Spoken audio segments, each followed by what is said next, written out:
Hello Qs, welcome to another video. Today we are going to talk about very interesting topic. It is about tactical issue behind Barca's recent slump in Laliga. 13 points dropped out of 18 in last 6 games.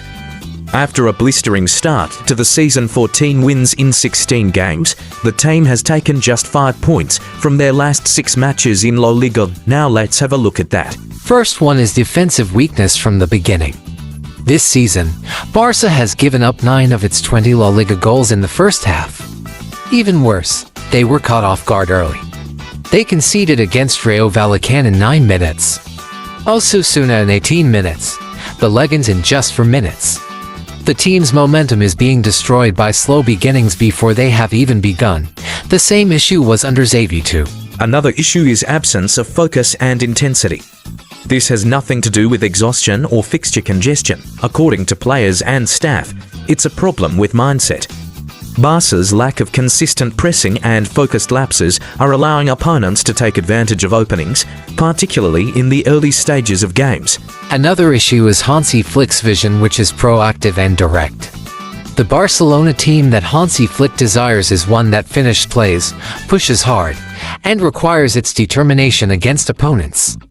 No continual passing, no excessive difficulty.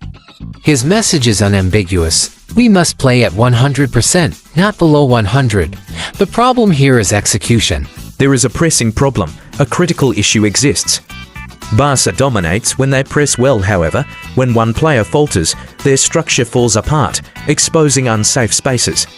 Simple vertical passes are being used by opponents like Legends to get around the press. The next problem is lack of directness in attack. Fast transitions and decisive acts are emphasized in Flick's philosophy. However, Barca's attack still tends to decline in its final third and rely on excessively complicated build-ups. The squad is inconsistent, and Flick needs shots and to complete the play. His substitutions are also questionable. When Barca needed a goal against Legends, Flick substituted Lewandowski. Louis hasn't been playing at his best, but sending him off at crucial times shows how unpredictable match decisions can be. The next issue is squad depth. Barca has had little rotation and a limited squad depth. Players are expected to perform at their best every 3 to 4 days, but without enough rest, their focus and decision would undoubtedly decrease. Barca also misses Camp Nou. Barca's temporary home is a cold, quiet place compared to Camp Nou. Players feel the lack of energy from the stands, which hasn't helped during this tough stretch. The biggest and last issue is Lamine Yamal dependency. Whenever Yamal hasn't started, Barca hasn't done well. Against Legends, Yamal got an early knock. Although he continued to play, he was playing with an injury. Lamine Yamal has a grade 1 ankle injury which takes him out for 1 month. Lamine's injury is limited to part of the membrane covering the fibula and tibia, known as the syndesmosis, instead of the lateral ligament. The absence of damage to the lateral ligament makes rehabilitation and recovery much easier, which is why the recovery estimate is 3 to 4 weeks. Also, the 50 minutes Lamine spent on the field after the injury did not worsen the situation. The club has made it clear that Lamine will not be rushed back. His return will depend on how he feels during recovery. There is strong optimism that he will be in top condition for the Super Cup match. To speed up his recovery, he has already started treatment using growth factors.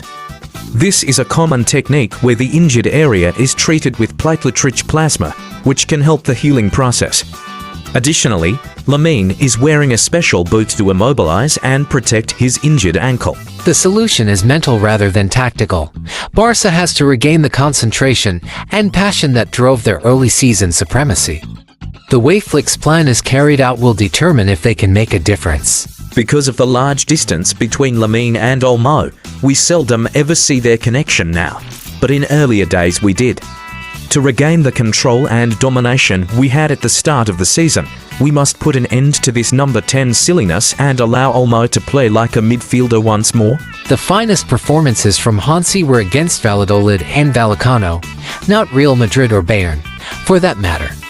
With Rafinha as left interior forward, Pedri as left center mid, and Olmo as a high right center mid, we played a single pivot that was neither to wide nor to center.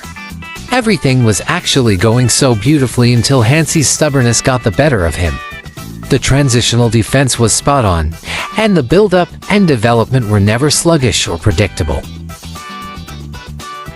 Flick is starting to look more and more like Xavi as the season progresses. Xavi was obsessed with the 4-box midfield, and Hansi is currently obsessed with the double pivot and a 10 and actually making a thought-to formation. We hope Hansi Flick has something in his mind and will turn around the situation. If not, Laliga will be gone. What are your thoughts on this matter? Comment down below. Thank you for watching the video until the end. Subscribe for more.